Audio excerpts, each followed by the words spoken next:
And on the top of the program, the Chinese government has laid out its development priorities in agriculture for the year ahead. A policy document lists deeper supply-side structural reform for the sector.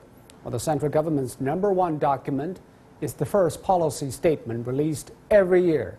And agriculture accounted for about 8.6% of China's GDP in 2016.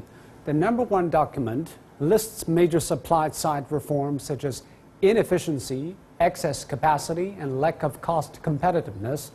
And here is the Deputy Chief of the Central Rural Work Leading Group on the policies document goals and the measures needed to reach them.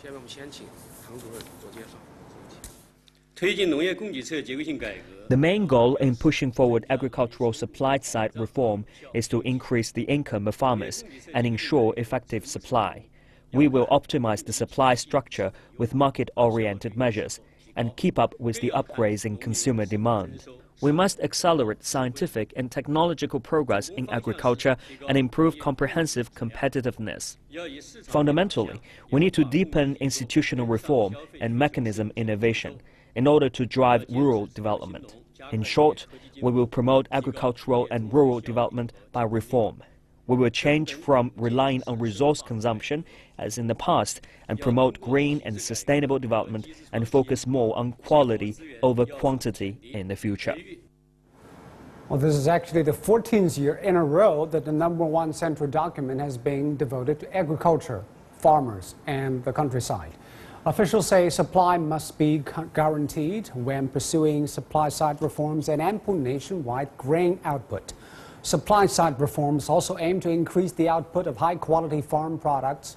At the same time, China will encourage the export of competitive farm products and set up cross-border operations for businesses. All of these efforts aim to increase the income of farmers.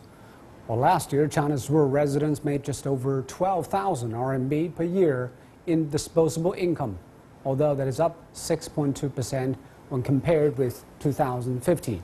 And efforts will be made to reform rural collective property rights, create new entities, and attract talents back to the countryside. Well, China will encourage college graduates, entrepreneurs, and migrant workers to start businesses in rural areas. And authorities will offer them tax breaks and support in financing, land use, and social insurance.